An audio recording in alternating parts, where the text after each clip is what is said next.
Well, first thing I say is we've got to remember that we didn't start this trade war. Missouri farmers certainly didn't start this trade war. China started this trade war.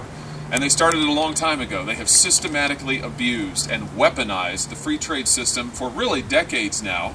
They have tried to rip off our technologies. They've tried to rip off our farmers. They've been building their middle class on the backs of our middle class, all the while building their military capacity. And it's time that we stop them. It's time that we stood up to them. I think the president's right to stand up and say this has got to stop. And by the way, our so-called allies, like the European Union, who've also been ripping off our farmers, preventing our goods from coming to their markets, that's got to stop too. So I think the president has done the right thing in going out and getting a new trade deal with Mexico. That's very important to Missouri farmers. A good trade deal with the EU that's beginning to open up their markets. We hope for a deal with Canada, obviously, and we want to see markets opened all over the world, including especially China, to our farmers on fair terms. But there's a reason that farm groups aren't supporting Senator McCaskill. She has an F from the American Farm Bureau. She has consistently sold out farmers for the radical left-wing agenda in Washington, D.C.